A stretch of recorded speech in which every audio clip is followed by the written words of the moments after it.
책방 115일의 큰 책 던지기, 큰지기 김민정. 작은지기 박연선입니다. 저희는 그 건강책방 115일에 일을 하고 있고요. 여러분들과 건강에 관련된 새로운 생각을 전하는 그러한 좀 의미 있는 책들을 함께 공유하고 소개하고 있습니다. 115일에서는 지금 총 9권의 그림책을 소개를 하고 있어요. 그림의 힘으로 이름으로요. 그 중에서 저희 책방지기들이 특별히 좋아하고, 그 다음에 여러분들과 함께 생각을 좀 나누고 싶은 그런 책 4권을 준비해 보았습니다. 이렇게 총 4권이고요. 첫 번째 책은 연남천 풀다발이고요. 이건 작은지기 박연선님께서 가장 좋아하시는 그림책이기도 합니다. 표지에서부터 그냥 그림체가 너무 예뻐서 저희 책방을 찾아주시는 어머님 나이대 분들이 이 책 보시면 그냥 그림 너무 예쁘다 막 이렇게 말씀을 해주셔요. 근데 저도 그림을 보고 저렇게 잘 그리고 싶다라는 생각을 좀 했었고 표지가 또 한지 질감이거든요. 그래서 되게 그냥 풀 그림책과 잘 어울리는 느낌? 그래서 질감이 느껴지는 그림책이라 더 좋았고, 이게 저자가 전소영 작가라는 분인데 이분이 홍대 회화과를 나오셨더라고요. 근데 저도 홍대거든요. 지금 지연 들어갑니까? 네, 지연 중요하죠. 네. 학연이죠? 네. 여러분 저희가 이렇습니다. 만나주세요. 네. 아무튼 홍대 회화과를 나오셨는데 이분이 연남동에 사시고 홍제천을 걸으면서 만난 풀들을 그린 그림책이에요. 근데 이름은 일부러 연남동에 사니까 연남천이라고 지었고 그것도 좀 재미있었던 것 같고요. 제가 이 책이 제일 좋은 이유는 풀을 보면서 산책을 하면서 풀을 만났는데 거기서 하나씩 인생의 진리를 발견하시더라고요. 그래서 이 작가만의 그런 관점이 저한테는 되게 영감이었고요. 그래서 제일 좋아하는 멘트 몇 개를 좀 소개해드리려고 해요. 첫 번째는 잘 보이시나요? 네. 뽐내려고 할지도 서두르지도 않는다 라는 내용인데 그냥 되게 초연한 자세? 이런 걸 보면서 한번 좀 마음을 차분하게 누를 수 있었고 또 두 번째는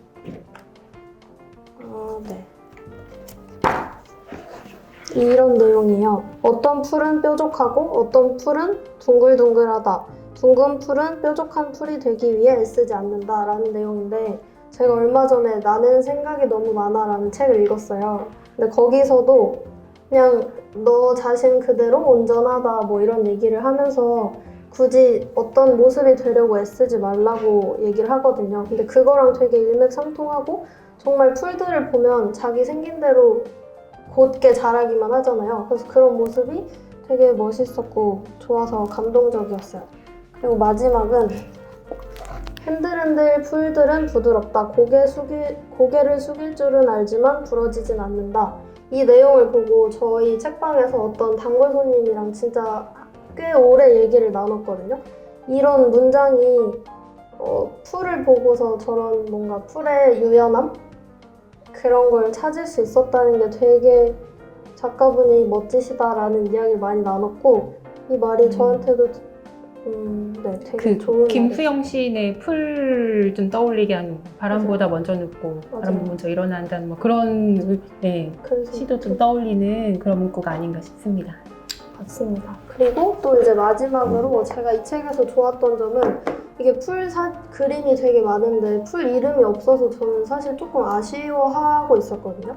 근데 그러던 찰나에 이제 맨 뒤에를 보시면 풀 백과사전처럼 이렇게 풀 이름을 다 소개해줘요. 근데 이것도 이 책만의 마지막 매력 포인트였던 것 같아서 저는 이 책 정말 강추합니다. 예, 저도 연남천, 홍제천이 저희 집 근처에 있어서 가끔 산책을 하는데 이 책을 보면 산책길이 좀 더 즐겁고 행복하지 않을까 생각합니다. 네. 두 번째 책은 삶이고요. 삶은 아주 작은 것에서부터 시작하지만 점점 더 커지고 자라난다라는 어쩌면 인생의 단순하지만 가장 중요한 진리를 풀어낸 그림책이 아닌가 생각을 합니다. 신시아 라일런트는 저희 강아지 천국이라는 책으로 우리나라에도 좀 잘 알려져 있고요. 좀 따뜻하고 그 삶을 좀 보듬고 자연을 보듬는 그런 좀 따뜻한 그림책들을 많이 소개해 왔습니다. 이 책 같은 경우에는 저는 좀 인상적인 게 이 그 신시아 라일런트의 그 삶에 대한 경이로움, 그 아름다운 문장과 그 브렌델 웬젤 이분은 사실은 그림책 작가보다는 일러스트 작가로 유명하신 분이에요. 뉴욕에서 활동을 하고 있고 동물 보호 관련한 일러스트를 좀 많이 그렸던 걸로 좀 유명하고 본인도 그런 동물 보호 활동들, 자연 보호 활동들을 좀 활발하게 하시는 분이십니다. 이 둘이 너무나 이렇게 좀 잘 어울려서 한 권의 좀 아름다운 그림책을 만들지 않나라는 좀 생각을 들었고요. 마치 그 마리아주라는 말 많이 하잖아요. 그것처럼 그림과 글이 너무나도 좀 잘 어울려서 그 읽는 그 즐거움과 감동을 좀 배가시키는 그런 그림책이 아닌가 싶습니다. 제가 그 좀 좋아하는 장면은요, 이 부분이에요.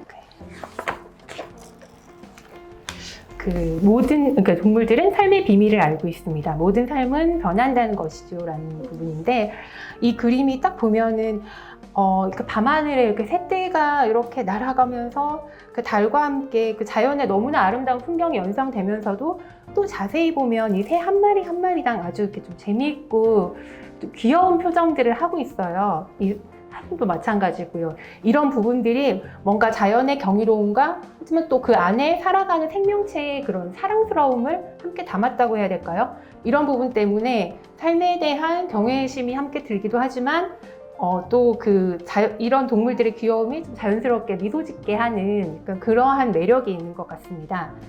그리고 또 그냥 개인적으로 재미있게 본 부분은 또 여기 누군가는 보호가 필요하다는 것을요. 이거는 이 그림책을 그린 이 작가분의 메시지가 좀 강하게 담아있지 않나라는 좀 생각이 들었고요. 예. 그래서 그 전반적으로 우리 삶에서 사실 그 살아가면서 내 하루하루가 참 너무 보잘것없다라는 생각이 좀 들 때가 있잖아요. 우리가 그럴 때는 이 책을 한번 좀 펼쳐보고 나는 이렇게 작게 시작하고 있지만 점점 잘하고 있고 그 내 곁에는 이렇게 아름다운 자연, 그럼 동물, 사람들이 함께 있다는 것을 책을 통해서 위안받지 않을까 그런 생각이 듭니다. 그런 면에서 그 삶을 여러분들에게 추천드리고 싶어요. 그럼 다음 책 볼까요? 네. 다음은 또 제가 소개할 내가 라면을 먹을 때라는 책인데요. 이 책은 일단 그림이랑 제목이 너무 귀엽잖아요. 이게 라면인지는 잘 모르겠는데 어쨌든 라면이고요. 제목이랑 그림체에서는 생각도 해볼 수 없었던 뭔가 묵직한 메시지가 이 책에 있어요. 그래서 그 반전이 좋았고 그 반전 때문에 조금 여운이 더 길었던 그런 책이라서 선정을 했고요. 그림을 하나 소개하자면 처음에 이제 내가 라면을 먹는 걸로 시작을 해서 주변의 이웃 친구들을 보여줘요. 그래서 어떤 친구는 뭘 하고 어떤 친구는 뭘 하고 그냥 이거는 야구방망이를 휘두른다 이런 그냥 평범한 일상을 소개하다가 갑자기 이제 점점 이어지면서 또 어떤 이웃은 내 또래 아이인데 빵을 팔기도 하고 뭐 생계를 유지하기 위한 일을 한다 뭐 이런 내용이 나오거든요. 근데 이런 식으로 좀 그냥 이 책 한 장 한 장을 따라가다 보면 지구 안에서 되게 다양한 세상이 있고 저마다 살아가는 방식이 다르고 근데 그게 결국은 하나로 이어져 있다 뭐 이런 메시지를 얻을 수 있었고 중간에 되게 먹먹한 포인트도 있습니다. 그거는 이제 구매해서 보세요. 네, 그리고 이제 다음 마지막 책을 소개해 주시겠어요? 그 마지막으로 소개해드릴 책은 나는 강물처럼 말해요입니다. 이 책은 그 이리로이를 들려주신 많은 분들이 좋아하시고 실제로 서가 앞에서도 이게 내가 참 좋아하는 그림책이다라는 말을 참 많이 한 책이 아닌가 싶어요. 이게 조던 스콧이 글을 썼는데요. 이 사람은 캐나다의 유명한 시인이에요. 사실 그리고 이 중요한 점은 이분의 그 자전적인 이야기를 담고 있다라는 겁니다. 이분이 좀 말을 지금도 그런 걸로 알고 있습니다. 근데 말을 좀 더듬으시는데 그 어릴 때 그런 말을 더듬으면서 겪었던 그 일들, 그런 것들을 본인이 이제 극복해 나가고 본인은 아까 그 연서님께서 그 이야기하신 게 나를 나 자체로 좀 인정했다라는 말씀 하셨잖아요. 그것과 마찬가지로 조던 스콧은 나는 말을 더듬고 나는 말을 유려하게 하는 사람이 아니라 강물처럼 하는 사람이다라는 말을 이렇게 설명하기도 해요. 본인이 이제 그런 마음을 어떻게 가지게 되었는지의 과정을 담은 그림책이라고 볼 수 있겠습니다. 그림은 시드니 스미스가 그렸는데요. 이분 최근에 그 괜찮을 거야 라는 그런 그림책으로도 좀 많은 분들의 좀 사랑을 받는 분이신데, 보시면 아시겠지만 이분이 그 서양 분이심에도 아주 그 동양 화적이 그런 그 먹의 느낌이라고 할까요? 그런 좀 깊이가 있는 그림을 그리세요. 그런 부분이 이 조던 스콧의 글과 아주 좀 잘 어울리면서 전반적으로 마치 그 아름다운 시화 한 편을 본 듯한 그런 느낌을 주는 그런 그림책이라 볼 수 있습니다. 책 요즘 너무 유명한 것 같아요. 네, 최근에 많이 좀 소개가 되더라고요. 네. 그래서 저희도 긴장하며 소개해 보겠습니다. 네.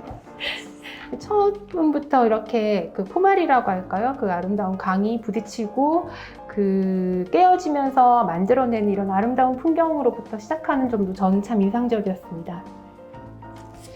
그리고 이 전반적으로 그림의 톤이 아이의 심리 상태를 따라갑니다. 그 아이가 그 교실에서 말을 더듬고 친구들이 이렇게 자신 돌아보고 수근거리고 그런 모습들을 이렇게 아주 가득하고 어두운 그런 그림으로, 그러니까 아이의 마음이 어떨까라고 좀 짐작을 하게 되는 그런 장면이 아닌가 싶어요.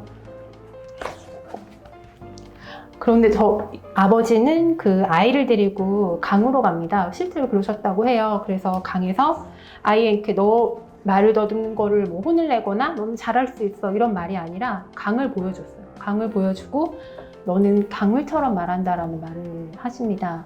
이게 정말 저는 대단한 저는 제가 만약에 저희 아이가 그랬다면은 이러한 생각으로 아이에게 마음을 전할 수 있을까라는 좀 생각을 했어요. 그 강물 앞에서 보시면은 여기 아빠와 이렇게 이 모습도 너무 좀 다정하고, 그죠? 이렇게 강처럼 너는 이렇게 굽이치면서 흐르는 아이다라는 부분을 아이가 스스로 느낄 수 있게끔, 그것도 그냥 말이 아닌 자연스럽게 흘러가는 모습을 보면서 깨달을 수 있게끔 아버지께서 이끌어 주시는 게 정말 좀 대단하다는 생각을 했어요. 그리고 이 그림책의 사실 백미는 아이가 이렇게 보세요. 그래서 이 펼칠 때 다들 많은 분들이 압도당하십니다. 이 그림 앞에서 이 강물이 전체가 이렇게 굽이치고 흔들리고 또 돌아가는, 그러면서도 흘러가는 강물을 아이가 유유히 건너는 모습이 마치 그 자신의 그런 다른 점들을 극복해 나가고 헤쳐나가는 그러한 감동을 좀 주는 것 같아요. 그 강이 좀 이 흘러가는 아름다운 모습 자체도 많은 사람들한테 좀 감동을 주기도 하고요. 예, 이 외에도 아름다운 말로 끝을 맺는 그림책이지만 이 역시 115일에서 보시면 아름다운 그 시화를 좀 더 감명 깊게 보시지 않을까라는 좀 생각이 듭니다. 저 한 가지만 더 이제 추천 코멘트를 드리면, 이 책을 쓰셨던 전소영 작가랑 이 그림을 그린 시드니 스미스? 네, 그 작가분들의 책이 한 권씩 더 있어요. 그래서 뭐 전소영 작가는 적당한 거리라는 책이 또 있고, 그거는 이거랑 다르게 책이 이렇게 가로 버전이거든요. 그래서 그 가로 글만의 또 묘미가 있고 그런 책이 있고, 괜찮을 거야도 115일에 맞아요. 되어 있습니다. 이분께서 글과 그림을 함께 쓴 최초의 그림책입니다. 네. 다 115일에 있답니다. 네. 코로나 시대에 여러분들에게 그 따뜻한 위안을 주는, 위로를 주는 그림책입니다. 그림의 힘을 믿어보세요. 꼭 만나보세요. 안녕. 안녕.